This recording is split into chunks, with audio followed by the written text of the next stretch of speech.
ಕಾರ್ಯಕ್ರಮದಲ್ಲಿ ನಾವೆಲ್ಲರೂ ಕೂಡ ಭೇಟಿ ಆಗ್ತಾ ಇದ್ದೀವಿ. 5 ವರ್ಷದ ಹಿಂದೆ ನಿಮ್ಮೆಲ್ಲರ ಆಶೀರ್ವಾದದಿಂದ ಸಂಸತ್ತಿಗೆ ಪ್ರಥಮ ಬಾರಿಗೆ ಆಯ್ಕೆಯಾದ ನಂತರದಲ್ಲಿ ಸಂಸದರಾಗಿ ನಾವು ಮಾಡಬೇಕಾಗಿರುವಂತಹ ಅತ್ಯಂತ ಪ್ರಮುಖ ಕೆಲಸದಲ್ಲಿ ಒಂದು, ನಮ್ಮ ಕ್ಷೇತ್ರದ ಜನರ ಆಶೆ ಆಕಾಂಕ್ಷೆಗಳನ್ನು ಇಲ್ಲಿಂದ ಸಂಸತ್ತಿಗೆ ಕೊಂಡೊಯ್ದು, ಸರ್ಕಾರಕ್ಕೆ ಕೊಂಡೊಯ್ದು ಅವರ ಧ್ವನಿಯಾಗಿ ಕೆಲಸ ಮಾಡೋದು ಒಂದಾದರೆ,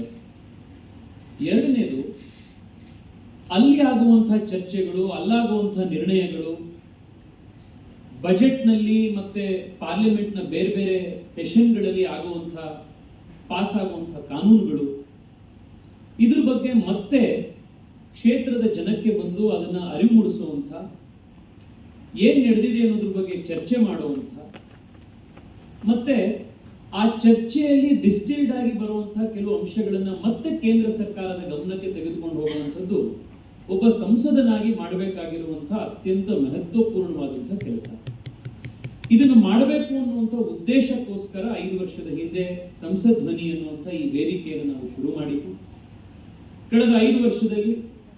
ಕೇಂದ್ರ ಸರ್ಕಾರದ ಹಲವಾರು ದೊಡ್ಡ ದೊಡ್ಡ ಯೋಜನೆಗಳು ಜಾರಿಗಾದಾಗ,